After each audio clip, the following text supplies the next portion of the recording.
Welcome back to Wisconsin Family. This is the moment we've been waiting for. We're going to talk with John Reske, who is the developer here at the Black Locust Cafe, and which is part of the Robinia Courtyard family of restaurants. John, how are you? I'm doing well. Thanks for having me. Thanks for being here. Thanks for hosting us here. It's wonderful to be here. I love the atmosphere here. Thanks. It's pretty cool. It's pretty cool. It's a hopping place at this time in the morning. Is. Yeah. Give us a little bit of a background of, first of all, let's talk about the Robinia Courtyard family of restaurants. Give us a little bit of a history of that company. Okay. Well, this all started out probably, I want to say November of 2013, actually. I do a little, well, actually, I'm a real estate developer by trade, I suppose. And I was looking at this property on behalf of a couple of commercial clients of mine and walked back into the Courtyard. It was a teen center for 10 years prior, roughly. And walked back and it was just all graffiti and just open concrete back there. And I walked back there, it fit the parameters of some of my clientele. And but I walked back there, looked around, and I was like, this has got to be an outdoor courtyard. You know, Madison does not have enough outdoor dining space, as we know. You look at the Twin Cities, and by comparison, and the climate's actually worse up there, and yet they embrace the outdoors so much more than we do. So yeah, what's our excuse then, right? Right, exactly. So, you know, obviously the Cap East district is up and coming. The city put a lot of resources in banking the land over here, the 8 acres, and Otto Gephardt stepped up and finally pulled the trigger on the Constellation a few years ago, and Galaxy's going up as we speak, and the Cosmos next door, and American Family Insurance is putting 160,000 square feet up next door, so you can just feel all the energy, and we got in at the right time, and so we feel good. And again, it was, you know, creating a cool spot in a cool up-and-coming district.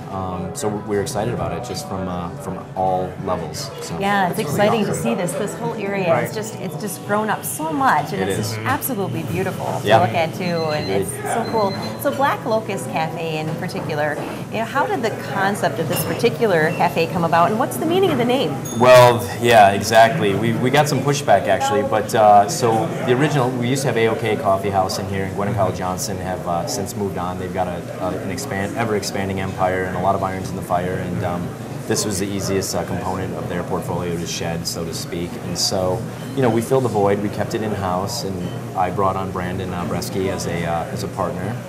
And so we turned to Black Locust Cafe because Robinia Courtyard is actually, Robinia being the genus of the Black Locust tree. It's my favorite tree.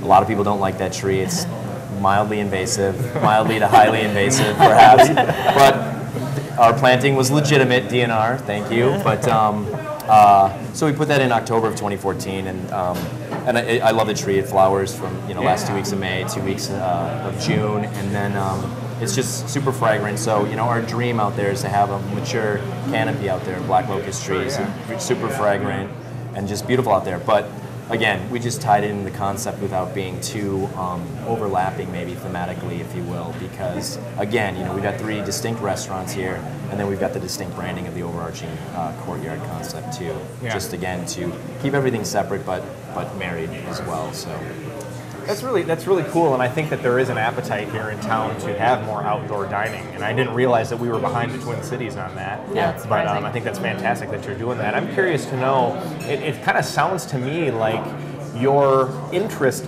shifted when you saw this property, when you came to this property, and that before you had kind of scouted it out for one of your potential clients, and then you kind of thought, well, maybe this is something that I should take over. Right.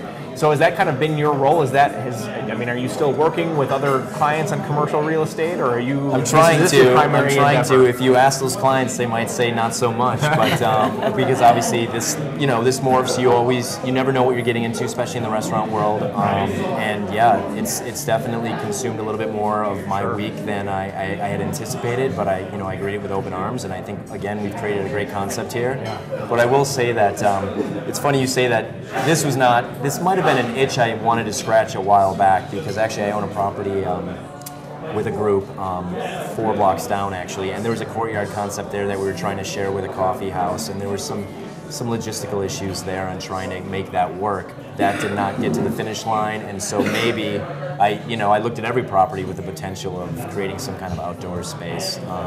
And again, it's about creating opportunities for people to interact with each other, really. And then we've got 3 disparate concepts here, and hopefully that courtyard is kind of the meeting place where you might not, you go to a restaurant, you're kind of mixing with the same clientele that you would normally mix with, right? But here, you know, we've got three different, you know, there's obviously a lot of overlap, but we've got three different layers of like demographics maybe, and you know, the commonality is the Courtyard, and they come out. They can all intermingle out there. Yeah, exactly. Yeah, have you been hosting some events out there, some formal events besides just the dining? Yeah, we're working on that. We really tried to push back on that a little bit for the first year because we didn't know exactly what the opportunity costs were just from a regular business perspective.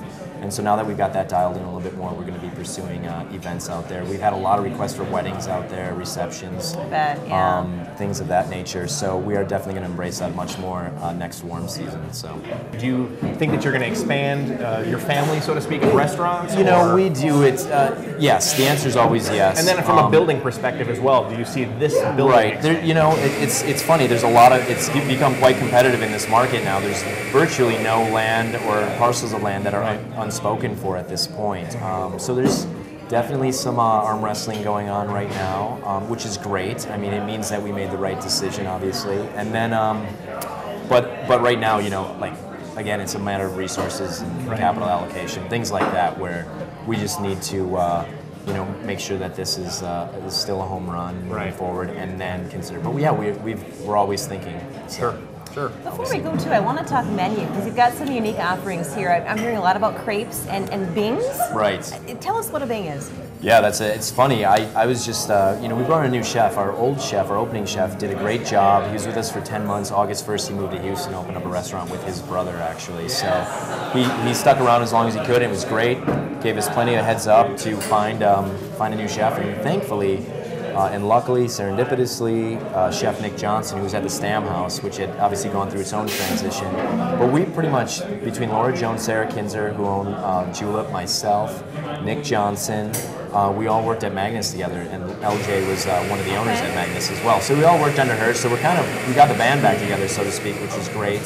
And Nick steps in, and I just said, I just want to do crepes. You know, I think there's not enough places doing crepes right now. I think we could do them well, do them quickly. And then he's like, what about the jianbing here, which is kind of this, it's hitting the coast right now. It's a traditional Chinese crepe sandwich, basically. So there's no reason to not throw that on. And we're looking for something, some kind of, I don't know if catchy is the right word, but some kind of street food at night that's cheap.